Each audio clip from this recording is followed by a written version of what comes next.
Nice fade out. Nice fade out. Okay, well, good evening, everybody, and welcome back to our Sunday night offering of Astronomy Outreach for May the, what is today? 21st, yes, the Sunday Night Astronomy Show. Hey! Okay, my name is Chris Kerwin. I'm your host this evening and creator of the social media channels known as Astronomy by the Bay. I'm an amateur astronomer and a member of the Royal Astronomical Society of Canada. Yay. Okay. I'd like to welcome back our two regular co-hosts of the Sunday Night Astronomy Show, Mr. Paul Owen from the Moon Shadow Observatory in beautiful Hampton, NB. Paul. Hello. And our other regular co-host here this evening on the program, Mr. Mike Powell from the almost PFO Observatory. Yeah. Someplace else this evening. Virtual PFO Observatory. PFO Yeah. Observatory. Good evening, Mike. From wonderful, I would say, rural Ontario. Awesome. Mike's joining us from vacation this evening, so welcome, Mike. Okay, on tonight's episode of the Sunday Night Astronomy Show, well, many of us have witnessed a bright object moving across our sky on certain dates. Well, that object is the International Space Station, the result of an international partnership of 5 space agencies from 15 different countries. Now, continuously occupied since November of 2000, an international crew of 7 people live and work there while traveling at a speed of about 5 miles per second, orbiting the Earth about every 90 minutes.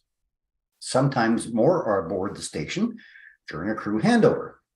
Now, how did this venture become a reality? What are we learning about living in space while we occupy the station? And what will become of the station in the future? Now, these are some of the questions we hope to answer in tonight's discussion segment. Also on tonight's show, Mike will not be offering a vinyl bud this evening because he didn't take one with him, but oh well. Paul will provide us, though, with another interesting Rosanna's fun fact. I'll have a quick look at what to watch for in this week's sky, and we'll have all of your wonderful photo submissions to share. We're going to take a quick look, too, at the NOAA forecast for this evening, which does look like all of a sudden there's a G2 level storm predicted this evening. Apparently, it's happening right now on the other parts of the country or the other parts of the world. So we'll watch and see if that number changes at all for this evening. Not sure why. It's CME that had been released a few days ago. And with some of these sunspots, if they're flipped reversed, apparently, south to north, north to south, that is what interacts with our atmosphere the best, I guess. That causes this door to kind of open up on our magnetosphere and causes a better interaction. That's what happened the other night. There were some pictures we had submitted from places as far as south of Halifax, and we'll take a look at some of them this evening as well. So there may be an opportunity for some aurora tonight. We're watching it closely. We'll let you know. And also we'll take a look at the current moon contest, shoot the moon contest that we got going on right now. We've got a few entries already from kids, and the contest rules a little bit on them. You might even get a chance to capture the moon tonight. It's a very thin moon tonight, but you might get a chance to enter it tonight. So this is the family-friendly interactive live broadcast. So for those of you joining us from my YouTube channel or Facebook page, we are happy to try and answer all of your astronomy questions here in real time as well, of course. And we would like to welcome back all of those who've been joining us through the local Rogers TV network. Thank you for your support. So let's get started again, guys, with tonight's program and a discussion around the amazing International Space Station. All right. Who wants to start? So, we'd look back and you say, man, it's been up there quite a while. What is this thing and where did it come from? So believe it or not, Ronald Reagan was the one who decided to start this thing, and he directed NASA to build the ISS on January 25th, 1984. Wow. So that's a long time ago. Now, it took him a while to finally, get some stuff together and get it up there. But the first ISS segment was launched on November the 20th, 1998. And of course, it didn't have anybody in it. It was just sent up from the Cosmodrome in Russia, but it was the first section went up there. And then the first US built component actually to go up and join to it to make it the International Space Station at that point, because it became 2 separate pieces connected together, went up in December of 4th of 1998. So the first 2 pieces of the International Space Station, to call it and it was STS-88 mission, and they called it Zira. That's their name came, or Zyra, however you like to pronounce it. And now that's when it became, when they joined those 2 pieces together. The first crew to reside on the International Space Station, though, didn't get up there until November 2nd of 2000. So they went up and got it together, and then they came back, and then of course they finally sent a crew up to go ahead and start just living on it. Basically, is what we've been doing since then. The U.S. lab module was sent up on February 7th, 2001, and they just kept adding to it from there. Another lab module, and it was recognized, I guess, as the newest U.S. national laboratory, was sent up on December 30th of 2005. And these are just components that they just keep adding and adding and adding to this thing. And over time, she's gotten pretty big. The European lab joined the ISS on February 7th, 2008. So from 1930 or 1984, we're already up to 2008, and they're just putting the pieces together. The Japanese lab joined on March 11th, 2008. Its 10-year anniversary was considered November the 2nd, 2010.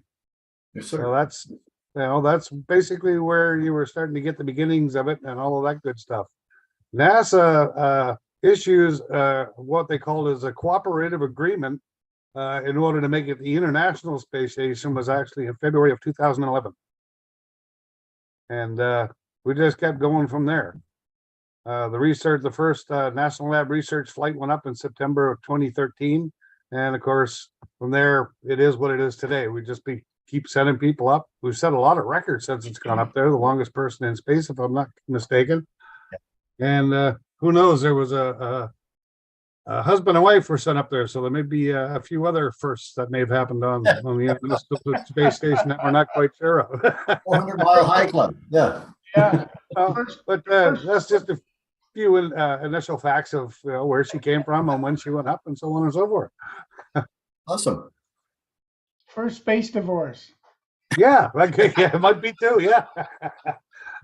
Well, they separated the twins, and one went up and one stayed down for a scientific, watch. So what the heck, husband and wife? That'd be interesting to see what come of that. The metabolic state of the two of them being identical, and then has that changed with one that has gone to space. I guess that was the point, right? Yeah, Right. exactly. I think one come back. The one that come back was actually younger than the one that stayed on the Earth, or something. Or you come back is slightly younger or something. Two brothers. Yeah. Yeah. Wow, that's awesome. Anyway, that was a couple of facts on where she came from, and to believe it got started in 1984. Like, that's way back. That whole program has been pretty amazing. It is. When they put the thing up, they expected it to be just 15 years, and now they're going to extend it out until 2030, and that's when they're going to finish it up, is in 2030. So that's going to be twice the space life that they expected that it would be.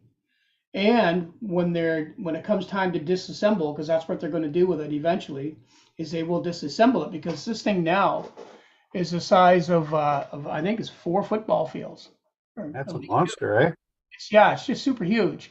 So of course, like anything that they send up there, when they build it in the whole makeup of it, they factor in how they're going to take it back down, because these things, even when they put up satellites, knowing that eventually they're going to come down and they have to burn up going through the orbit. So that's all built in to that. But the ISS is a little different in that it's got so many large components to it.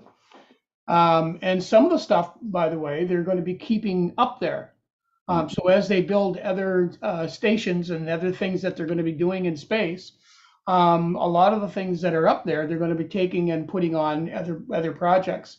So there will be a disassembly, not for destruction in a lot of it, but actually for reuse in some other stuff, because there's things up there that they have to still continue to do in their research that's already in place to do that.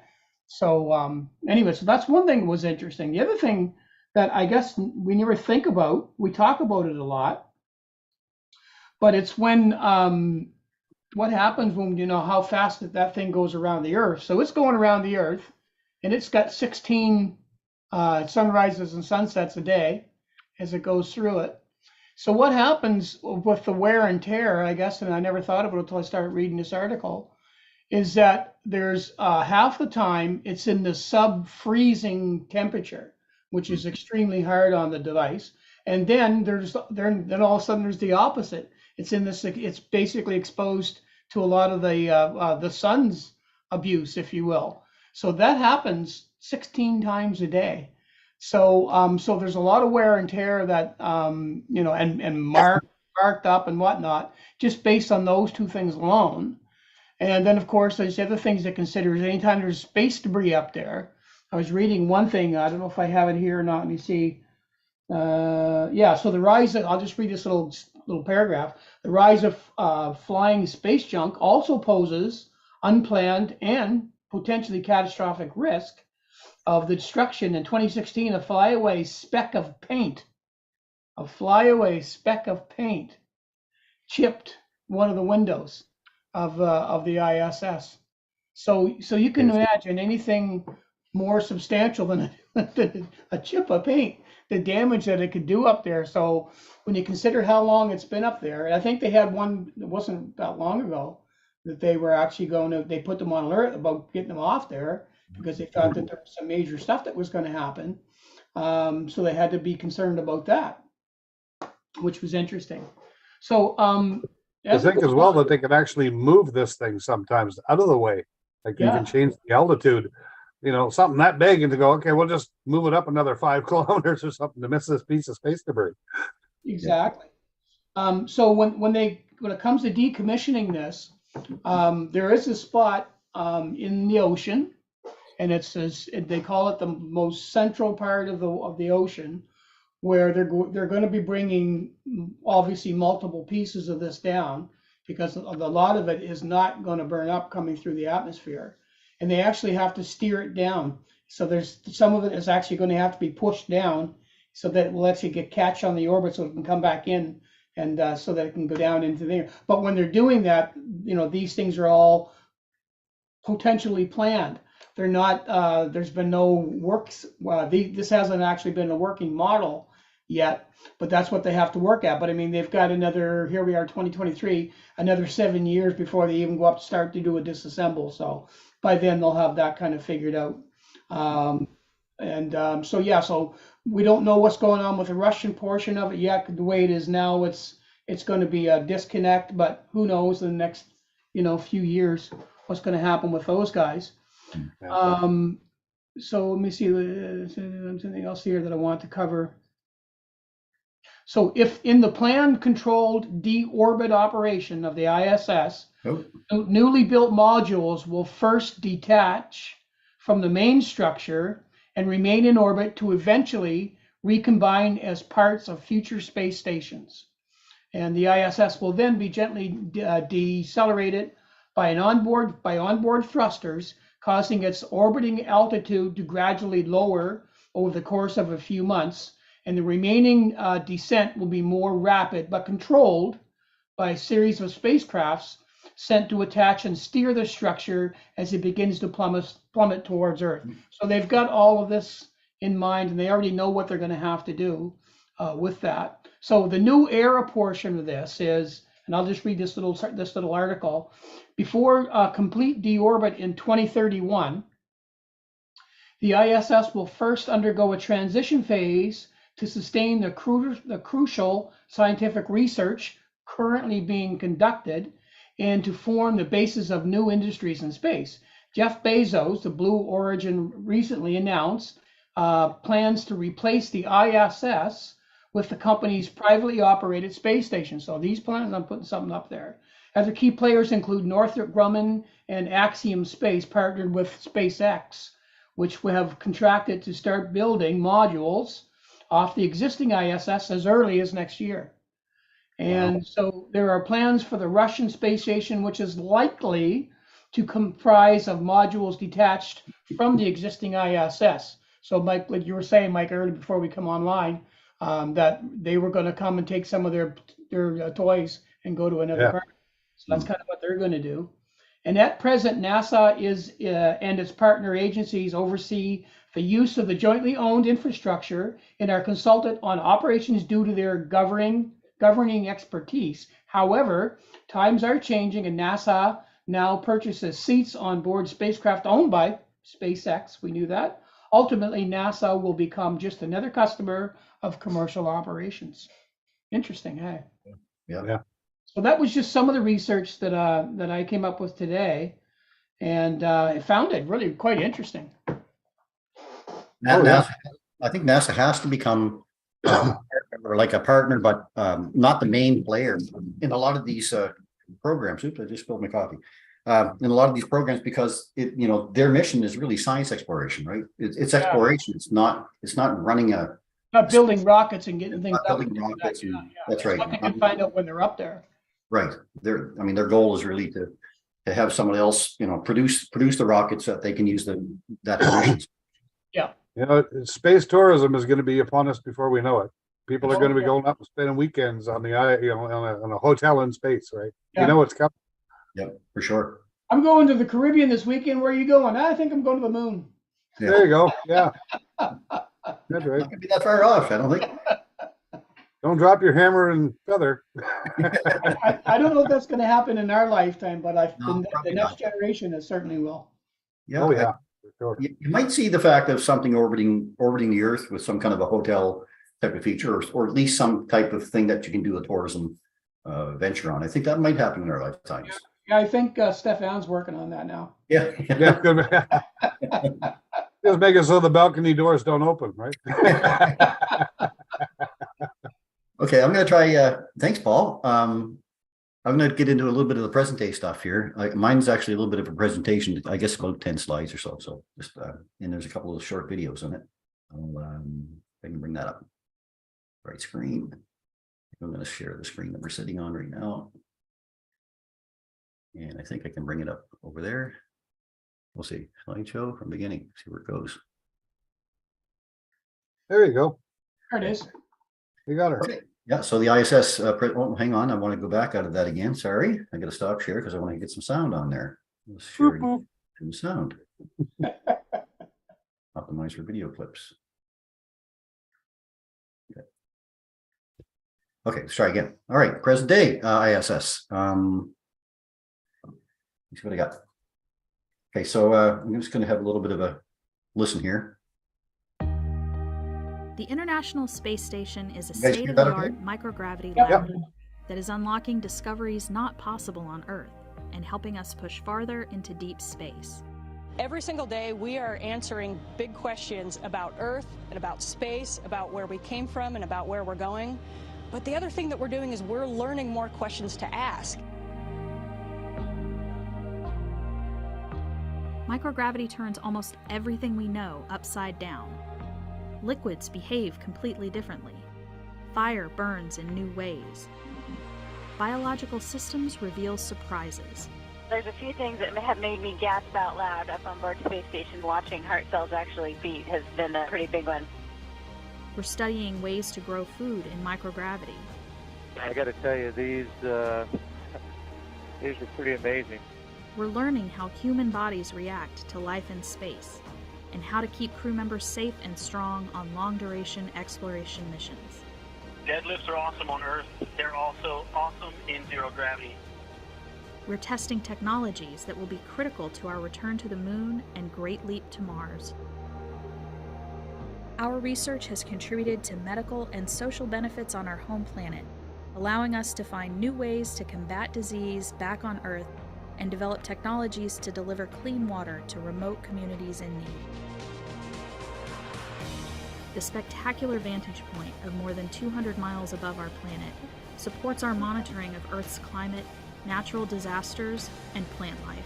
I can't begin to describe some of the sights that you get to see. It's just an incredible view of our planet that we have from here. The growing new space economy, so vital to our continued progress in space, is flourishing in low Earth orbit.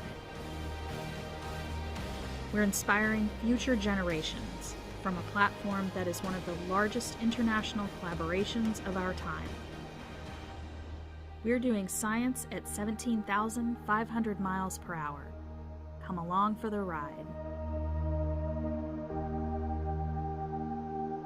Good stuff.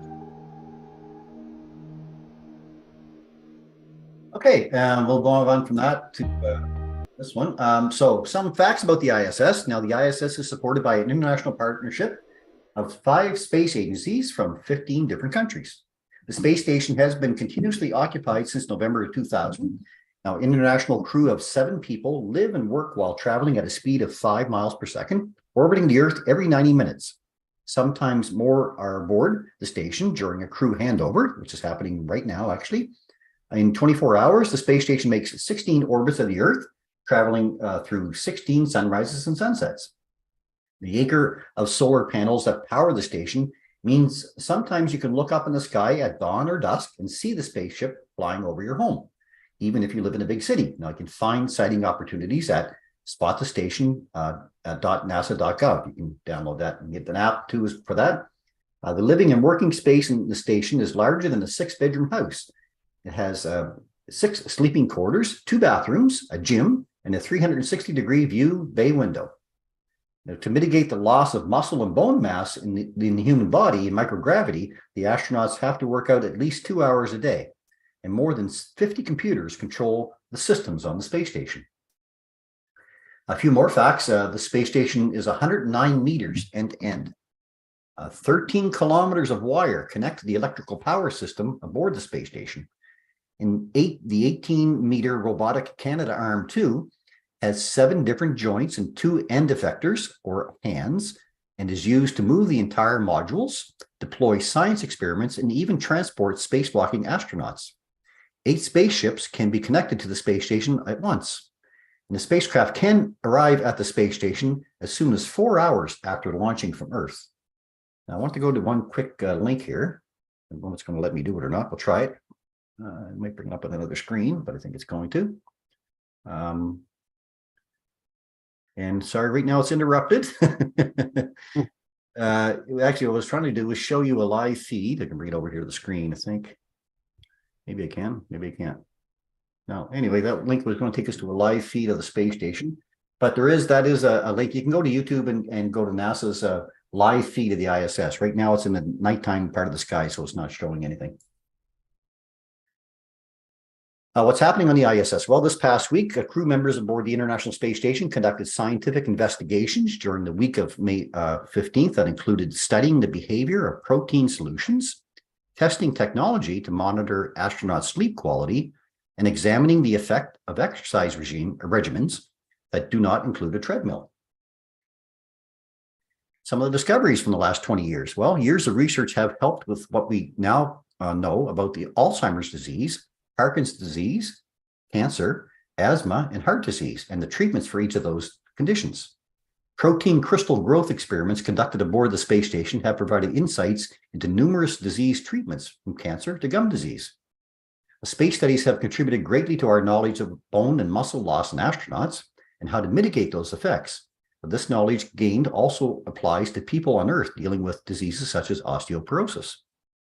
With crew handheld camera imagery as a core component, the station has become an active participant in orbital data collection to support disaster response activities, both within the US and abroad. In studying cells, organoids, and protein clusters without the influence of gravity or even the forces of container walls can help researchers get a clearer understanding of their properties, behaviors, and responses to treatments. Here's another little clip about cancer and what they're doing. Hey, good morning and welcome to ISS. Today I am working on the ANGX cancer trials up here on ISS. We've actually spent quite a bit of time working on this. And what we're looking at here is something called an endothelial cell. And an endothelial cell, you find these cells in every blood vessel in your body. And so people wonder why we're growing these cells up on ISS. And scientists believe that cells in the body grow very similar up here on ISS. A lot of times scientists try and grow these endothelial cells in the ground and they don't live for very long. And they think for some reason they grow better up here in space. And that's one of the things we're testing on orbit here. And you can see some of these cells right here on the computer. So why is this important? Well, endothelial cells help form blood supply. And tumors need blood supply to get bigger and bigger. And all of us have had someone impacted by cancer, whether it's a family member or a friend. And so we're always thinking, how can we fight this cancer? Well, one thing we're looking at is, can we grow these cells on orbit to test new cancer drugs to prevent that blood supply from growing? And if we can stop that tumor blood supply from growing, then we can help beat that cancer. So that's just one of the science experiments we're looking at here on the space station. This is where all the cells live in their biocell habitat. And when we're done working with them, we put them in something called Sable 2, which is up in the ceiling for ISS. And it feels all nice and warm and comfortable, because it is, because it's just like the temperature of the human body. And so we let the cells live and grow there, and we've had them for almost 2 months now up here on ISS. We feed them, we give them nutrients, and they basically live. They're like miniature crew members living with us. So we're going to this new biocell, which is Delta 7. And these biocells here have been treated with varying levels of a cancer chemotherapy drug that is being tested out here on ISS. And so we are looking at the cells, the researchers look at the images that I take for them on the microscope to see how well that drug is impacting the connection between those endothelial cells, to see if it will stop this tumor blood supply from growing.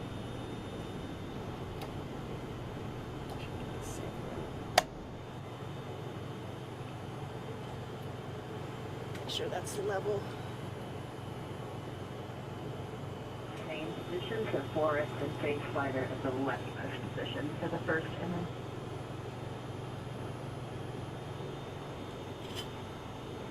And you can see some of these tubule formations here That's also. a good spot. Yeah, I agree, it's a good spot. You do see definitely some of the tubule formations here and some of the gaps in between the cells. Really good representation of both of those. That's a really good spot. Anyway, some nice research going on, and some research Subscribe for more space. research that's certainly applicable for us. So, okay. So today, the International Space Station costs about $3 billion per year for NASA to operate, roughly a third of the human spaceflight budget. Current plans call for the space station to be operated through at least 2024, with the partners discussing a possible extension. NASA has approved an extension to 2030, although Russia says it will withdraw after 2024 to focus on building its own space station around 2028. How the station will be operated after Russia's departure has not yet been determined. After 2030, plans for the International Space Station are not clearly laid out. It could be deorbited or recycled for future commercial space stations in orbit. And I'm going to take you to one of those right here, which is called Axiom 2. So this Axiom Mission 2 is Axiom Space's second all-private astronaut mission to the International Space Station, the next step towards Axiom Station, the world's first commercial space station and the successor to the ISS. 4-person Axiom space crew will fly to space in SpaceX's Dragon spacecraft atop its Falcon 9 rocket to participate in the mission, including working and living on the orbiting laboratory to implement a full manifest of science, outreach, and commercial activities. And I think that's the end of my show there. But I wanted to share something else. If I could just quickly stop share for a second. And I had another little thing here to show. If I can find it. Maybe I have it, maybe I don't. It's over here. Okay, so let me just share something here for a second. Share sound again. And this has actually happened today. So, and I'll start. This is the launch I just talked about, the Axiom Space launch, which was happening this afternoon, about 6:30. So here's our launch. Let's take a minute here and we'll show a quick launch off. 9, 8, 7, 6, 5, 4, 3, 2, 1. Engines full power. And lift off Falcon 9. Go Axiom. So I talked about Axiom Space. This is their launch. This is the second mission. Together we expand what is possible in low Earth orbit. Add Astra and Godspeed AX2. And they're on their way to the International Space Station today. And they're up there for a week or so doing some testing and stuff, doing some tests. But this company here is expected to supersede the ISS, one of the companies anyway that is going to have their own commercial space station in space.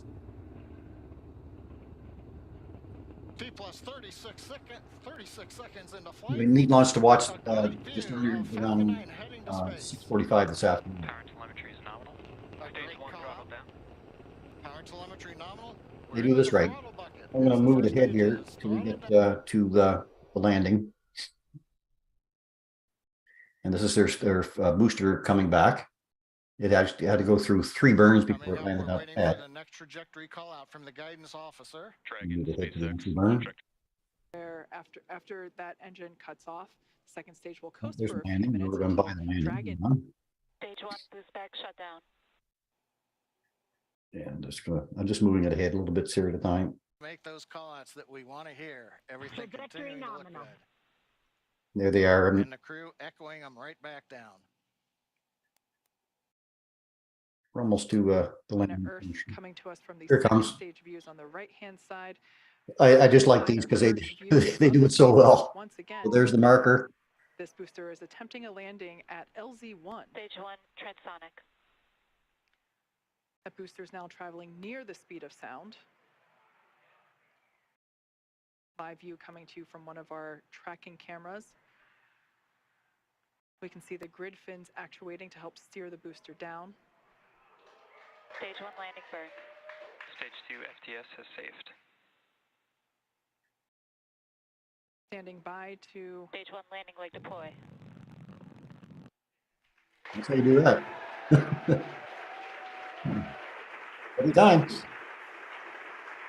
And they're going to hit to their second engine cut off, and of course now they're in orbit. So that first stage okay. has landed back at LZ1.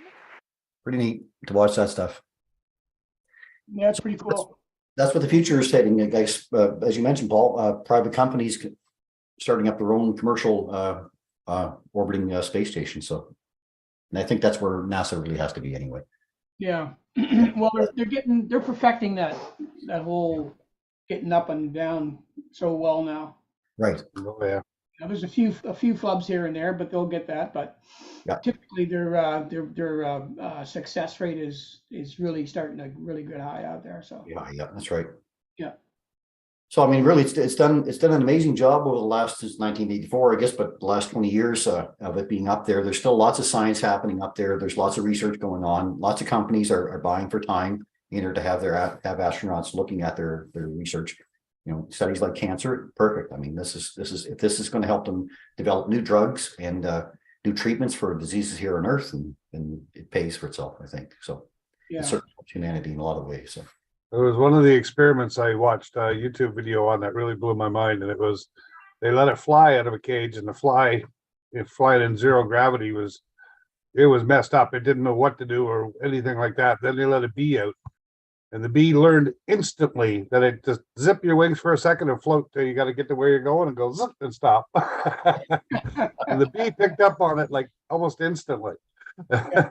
That's incredible. Yeah, they're amazing. They don't even know they're not supposed to fly. Yeah, exactly. That's why they do. Kevin says NASA is moving towards Gateway near the moon. That's right. So they are. Yeah. It's that part of the program. Unfortunately, I don't think parts of the ISS can go out there though because of the radiation. Right, it's built for low Earth orbit, not for deep space. So I don't know if the ISS parts can be allowed to or be sent out there to do that. Yeah, that's right. Okay, well, we covered that, I think. We're going to move on then from that to where are we going? I was going to say Bino Bud, but we're not going to Bino Bud. No Bino Bud. Do we want to do a what's up this week and then a Rosanna? Sure. Okay, that's up to me then, I guess. Again, here we go. Well, I must bring it up on the same screen as I had it on. It's going to go to, make sure it goes to the right spot. I don't know where to get. Okay, so let me share my screen. Quick look at what's coming up this week.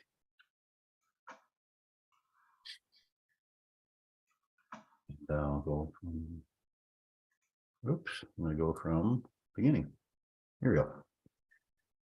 Okay, what's up this week? Well, as I mentioned earlier, our contest is on right now. For those folks who are interested, we have the Shoot the Moon contest happening. So we have 2 parts of the contest. One is for the adults. The adults part, take a picture, a new picture of the moon.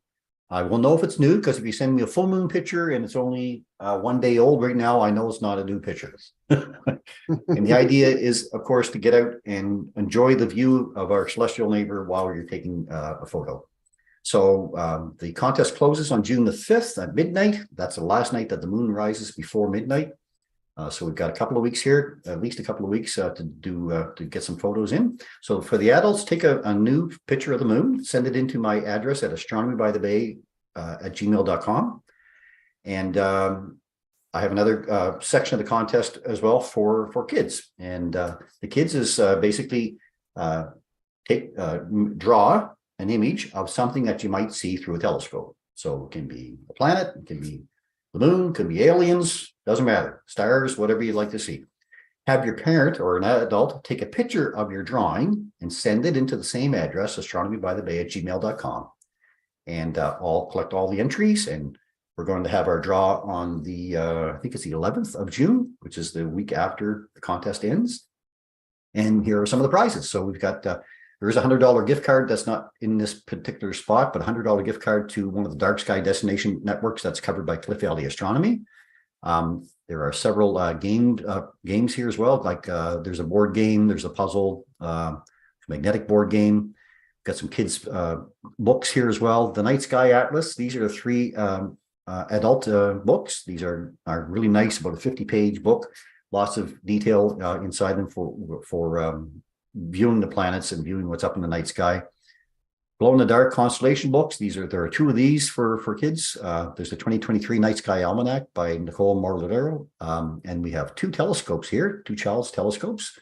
Celestron's 76 millimeter Dobsonian telescope and a Travelscope 70, which is in the backpack here beside me. It comes in the backpack with lots of accessories, and each of these telescopes is going to have a book from John Reed, 50 Things to See on the Moon. So when you're out looking at the moon, you'll be able to pick out the objects that you're looking at. So that's all part of the contest. Contest again closes on June the 5th, and I'm really looking forward to lots of entries. So get them into astronomybythebay@gmail.com. Send them all there, not to my Facebook page. I'm going to ask everybody to send them to one spot so I can keep them all together. And we'll be looking forward to your entries and looking forward to the draws on the 11th.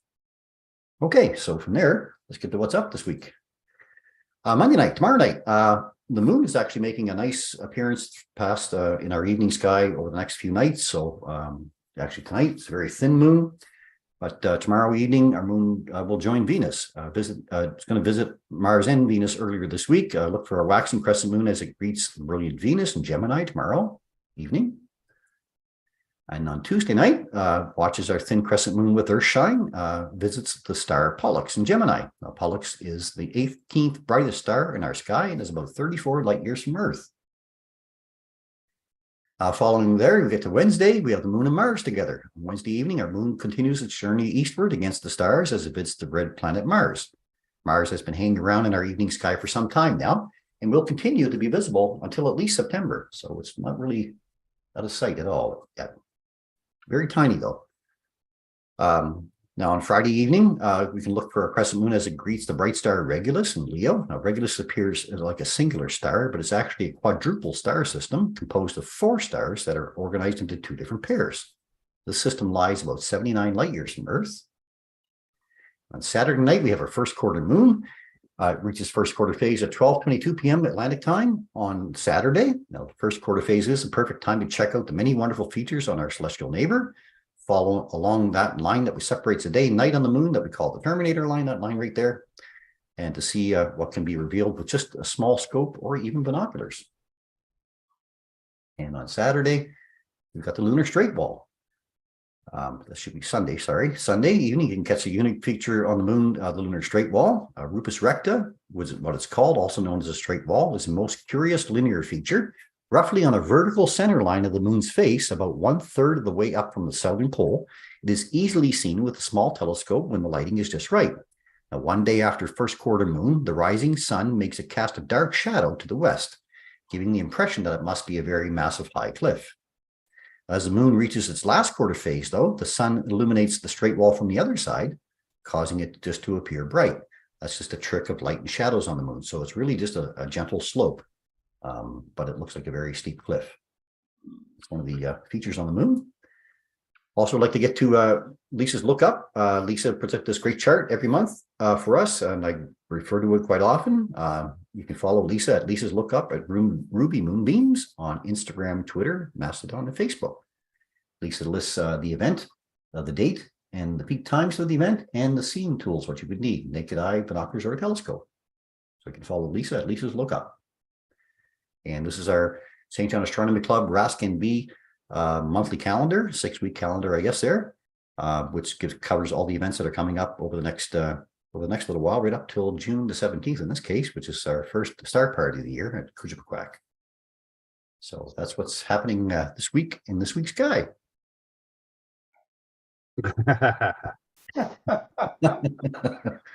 Billy, don't be a hero.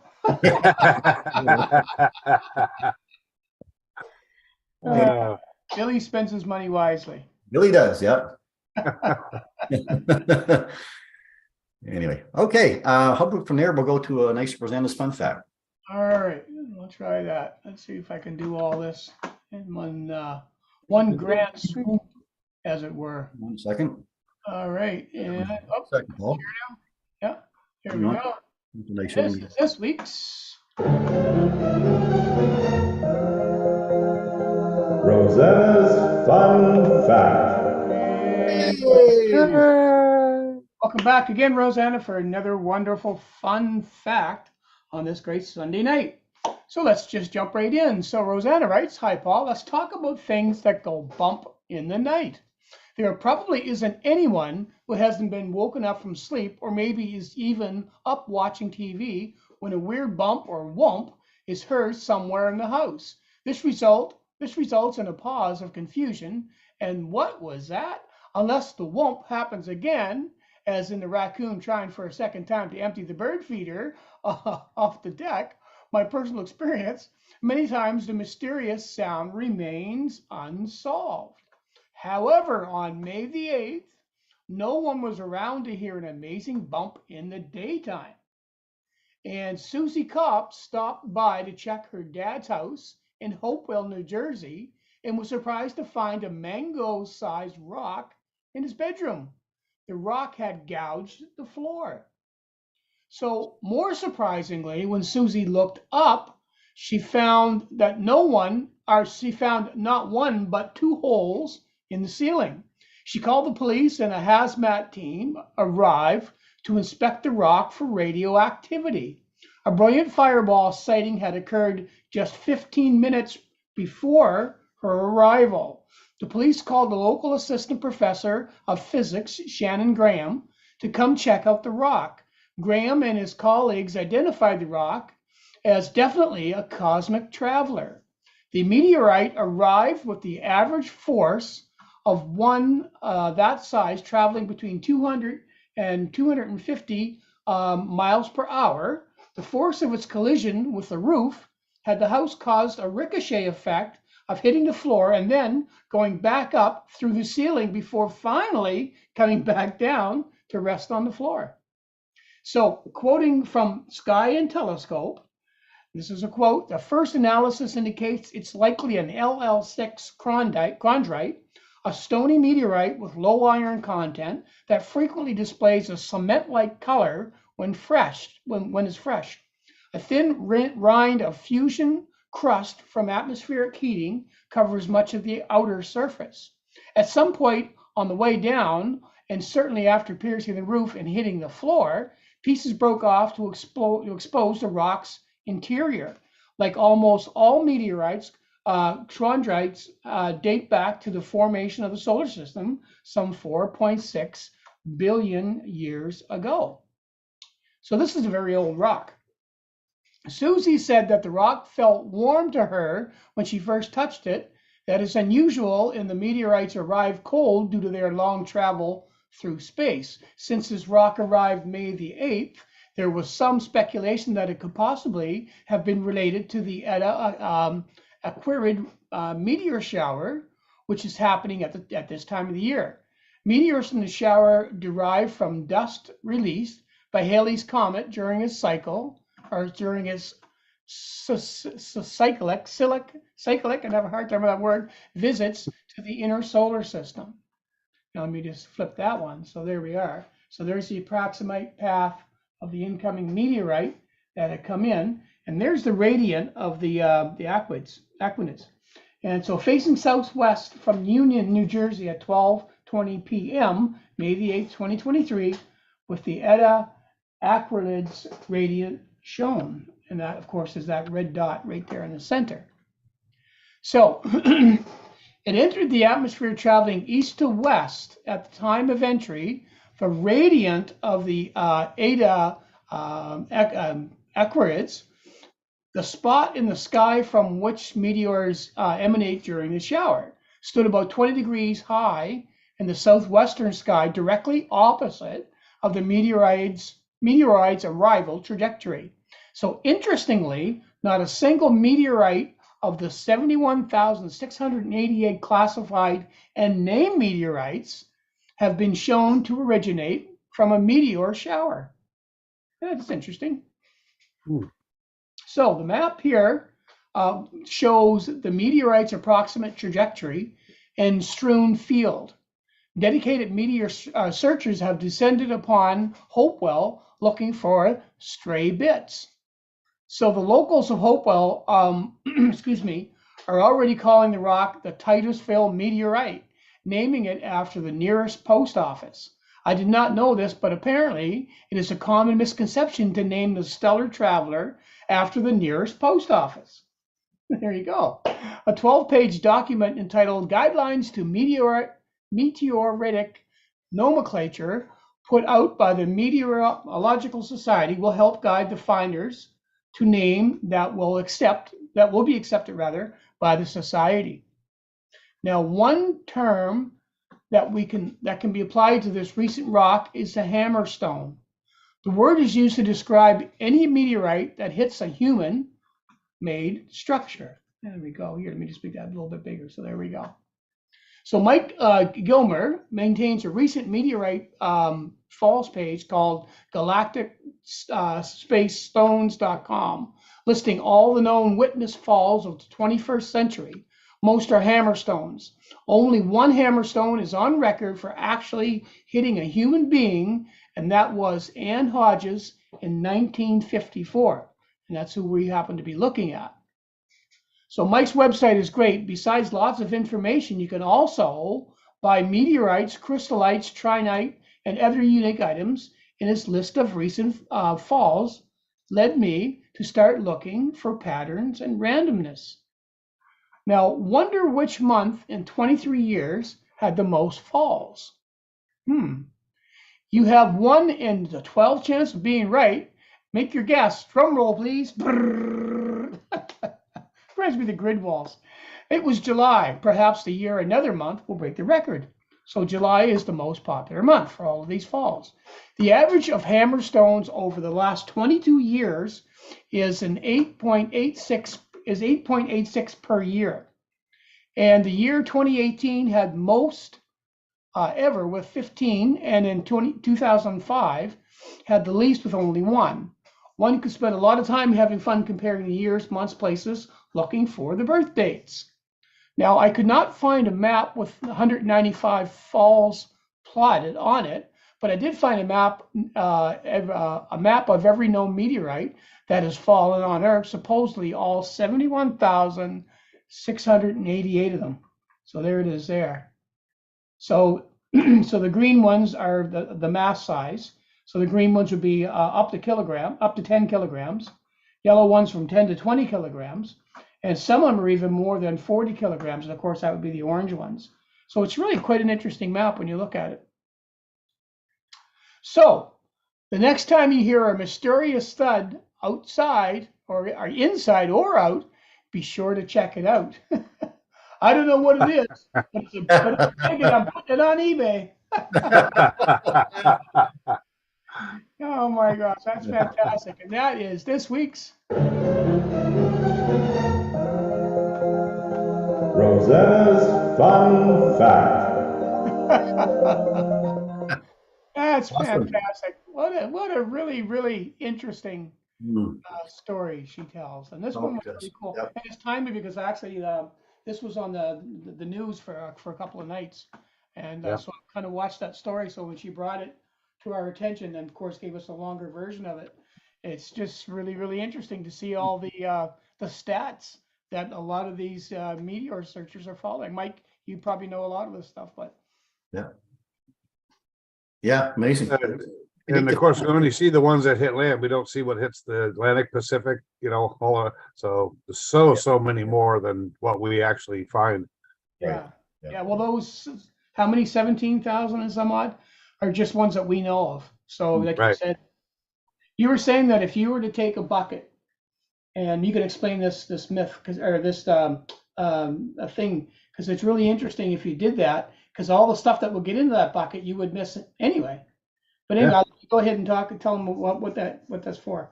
Well, it's there's a little experiment you can do for for kids in school, and it was basically you take a chair or something and put it out in the center of your lawn where it's away from everything. You put a bucket on it, and you let it sit there for a couple of weeks, and you walk back out. Yes, it might collect some rainwater and stuff like that, but it should have no outside influence other than what's coming down from the sky. And if you take a magnet and put it in a baggie bag and swipe it around inside the bucket, whatever sticks to that magnet had to come from space. So you got yourself some micrometeorites. And over 100 tons of space dust lands on the Earth every day. Hopefully you get one big enough that just crushes the whole pail. Yeah, that would be great. The only reason we don't find more things on the chair. the only reason we don't find more where we are is because of the vegetation. They find lots, over in Africa in the sand, and they find down Antarctica, and they find them up in the Arctic. But if it wasn't for the trees and all the vegetation, we'd probably find a lot more here too. Yeah. Probably saying about that one in McAdam right now. Yeah. Yeah. Awesome. Yeah. Okay. Okay. Let's go to some photos then, maybe. Yeah. Yes. Okay. We can get them up running. We do. Hang on. Here we are. Okay, I've got a few photos tonight to share. Open with, and we're going to talk a little bit about the update on the NOAA. It looks like NOAA is starting to fade off again. The new update shows that it might not be a KP of 5, but you almost gotta just say, okay, this is the time and the night it is. I'm going for a drive. Right, going for broke. Yeah, go for broke. That's right. If you don't get it, well, you went for a nice drive. It's a crap. Take a sandwich and a coffee with you. Dog's rolling in for us anyway right now. But anyway, enough of you, Mike. Yeah. No, none up here. Okay, get some photos up here. Get them opened up here first of all. I guess we can find out what screen we're going to share them on. Talk amongst yourselves. Yeah. Okay. Yeah, let's go over here. I'll screen one. There. Awesome. Yep. Okay. Yep. Hey, we got this one from Chris Bollock. Chris is hi Chris. This is a picture of Jupiter and the moon rising on May 17th, as seen from the scenic View Park in London, Ontario. Very nice. A little over 2 hours, the moon will occult Jupiter, but I didn't see it. That was that was when that was going to be happening. We didn't see it here either. That's okay. Or we had cloud right up until the moment that it happened. I think it cleared out just as it was going to pop out the other side, but I couldn't see it in the sky. But thanks for that, Chris. Yeah. Okay, we're going to go from there to Derek King, who gave us this picture. He said, not sure if it was fortunate cloud cover or smoke from Alberta or elsewhere, wildfires, or some combination, but the sun was covered enough to take a couple of unfiltered photos as it was setting this evening. It was the other night. Well, filtered naturally, I suppose. Yeah. So kind of looks like Jupiter. before you switch that, go back to that last photo, Chris. You take a look around the 10 o'clock position. Mm-hmm. And actually I have some photos. I didn't send you one, but when I was taking the pictures of the sun the other night with that smoke, there's a huge, and I mean huge sunspot right on it that you didn't need to filter to see, that you could actually get it with a camera. So if you look up that black spot, that's actually sunspots. And then on the opposite side, there's actually some more. And you could actually see that with your camera if you were taking a picture of that sunset. Yes, sir. Yeah. Awesome. Yeah, that natural filter, I guess. Yeah. Absolutely. There's another capture of it. Right on. Perfect. Thanks, Derek. Cecile McLeod sent this one in. She says, driving home from Bangor Airport, catching the sunrise in St. John with the moon, with the beautiful church. Not bad while driving, she said. There you go. Awesome. You were looking at the road while you're driving there, Cecile, but still great to have the shot. Yeah. Awesome. Thank you. Okay, we're going to move into a couple of aurora shots here from Jeff Pendleberry. Now, Jeff, this was the other night when they had posted that there was a possibility of seeing some aurora, but again, the numbers weren't real great, but it was a chance anyway. Jeff says, I got it. Yeah, you got him. I decided to venture out to the North Shore PEI on Friday night into Saturday morning, and my camera picked up the following images. The specific area I shot was at Cove Head and Dalvey beaches. There's one capture of it. There's another one. Yeah, nice. Very nice. Third shot. Yes, sir. Yes, sir. He's lucky to see Wow. it. Beautiful. There you go. Yeah, PEI did seem to have the best views, I guess. And nice guy, yeah. Yeah, very nice indeed. User from Aaron Landry, he said, here's a couple of pictures I took of the moon a couple of weeks ago. Sweet. Right. Yeah. Cool. Thanks, Aaron. Matthew Dupre sent this one in. Bring that up a little bit larger there. A few photos of the sunset yesterday. I'm guessing it was the Alberta wildfire smoke that made the sun so dim. You can even see the sunspots in some of these photos. There you go. So there he is again. Yeah, it was that big one Paul was talking about. Yeah. And there's another. I think there's one more here. Yeah. And they're gorgeous to see it. Like, yeah, just we're gonna get more of this, I think. Yeah, with the display coming out. Are you getting any smoke up there, Mike? Or none that I've noticed, but we did have an orange sun here at sunset the other day. So okay. Yeah, it might be a little bit, but just you don't smell it or anything. Right. Well, here's Bill Leonard's shot from Alberta. Yes, sir. The Alberta wildfire sun shot in Morinville, Alberta, just north of Edmonton on Saturday, May 20th. So, yeah. Yeah, I think a lot of people were thinking they just have like a speck on their camera.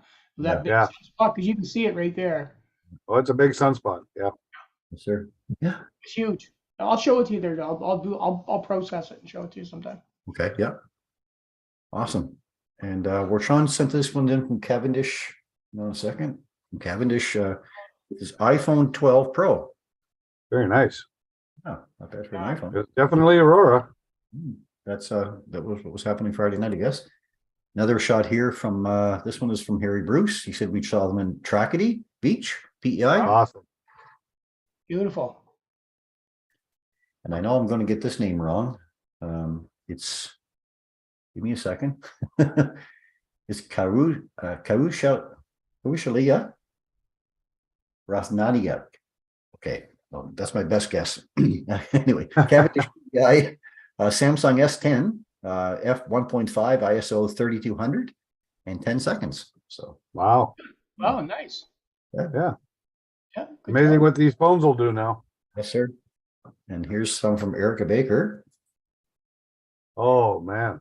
Where's she at? Cavendish PEI, Samsung S10, f1.5 ISO 3200. No, I'm sorry, that's not it. No, she was from Ontario. This is from Ontario. I copied the note down twice. Sorry. But look at the ribbon. I think it was. Yeah. Yeah. It's beautiful. Wow. Yeah. Really nice. Thanks, Erica. Let me see what else we got. We got Edith McCormick here. And she captured this just outside of Moncton, she said. Nice pillars, eh? Mm-hmm. And then Jason Dane get this one here from Halifax. Just outside of Halifax. He said he only had about 10 or 15 minutes and it was gone.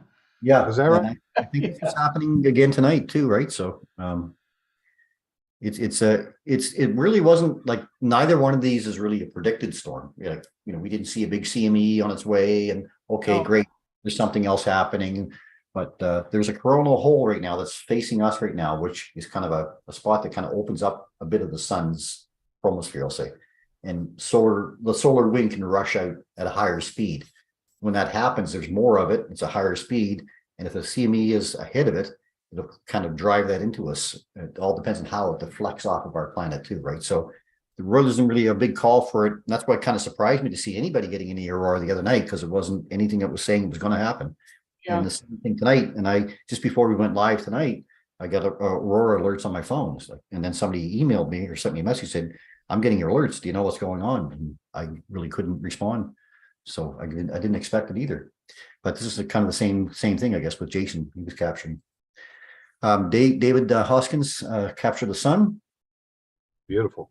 Nice. Yes, sir. Nice, well done. And his captures here of Hickson 61, he calls it, also known as the Box Galaxy Cluster. It consists of NGC 4169, 4173, 4174, and 4175. Their magnitude ranges from 13.3 to 14.5. This tight grouping of galaxies is located in Coma Berenices. It forms a rectangle. This target would benefit from more focal length and more subs. Result of just under 90 minutes of integration time. So still well done. Yeah, Very well done. Thanks, David. And Joey Craswell's capture of the Needle Galaxy here. Man, nice. Yeah, that's really good. It's doing good work. Back then, it's in ASY Air Plus with calibration frames taken at a later date. Process of stacking took about 7 minutes. Cool. Right on. I'm going to share these few pictures of Kurt Nason's venture, I guess, out the other day at KVHS, offering some views of the sun. There's Kurt in the background. With a group of students. Good weather. Yeah. And that's it for tonight, I guess. So if you'd like some to send in some photos, we love getting them, as you can see, and we love sharing them. So send your photos in too, please, at astronomybythebay@gmail.com. We'd love to put them on our next broadcast. There you go. So get a pop out of that one. There and go here and back here. Close half a dozen screens. There, I think we're just about done. So let's take a quick look maybe at the NOAA thing. If I can bring it up again. Up here where I am, it's showing a KP is 6, but it's showing 2% at the 2% overhead and 9% at the horizon. 2% overhead, 9% at the horizon. Okay, so if I just bring up my app here, 1 second. I'll see what I'm showing right now. Get this short forecast. Yeah, so I'm showing 2%. Right now I'm showing 2% overhead and 10% at the horizon and a KP of 6. Yeah, I got KP 6 in 1 hour, 3% overhead, 13% horizon. Yeah, so is it possible? Yeah, I guess, Yeah. Long-term forecast is only showing a 5 though. It's the graph isn't showing like it's even reaching us. Yeah, it's only showing a 3. Let me go to the other page here. I'm going to share my screen once more. And this is where I kind of go when I want to find out more about it. So here's the NOAA Space Weather Prediction Center page. So NOAA Space Weather Prediction Center. Just go there and then click on Dashboard. If I go out here, back up one, I think I can get it to it. No, here's Dashboard right here. So Dashboard. And I go to Aurora. And in here, we can see this is the current information. So will I see the aurora tonight or tomorrow night? Here's the original aurora forecast. And then this is where it is at the moment. So you can click here, and this is where I would go. This is like a 30-minute update kind of thing. Where will the aurora be in the next few minutes? It goes through this whole cycle. It has to download this, 100 frames or so first. There's our daytime today. I'll scroll a little bit farther down. It's almost done.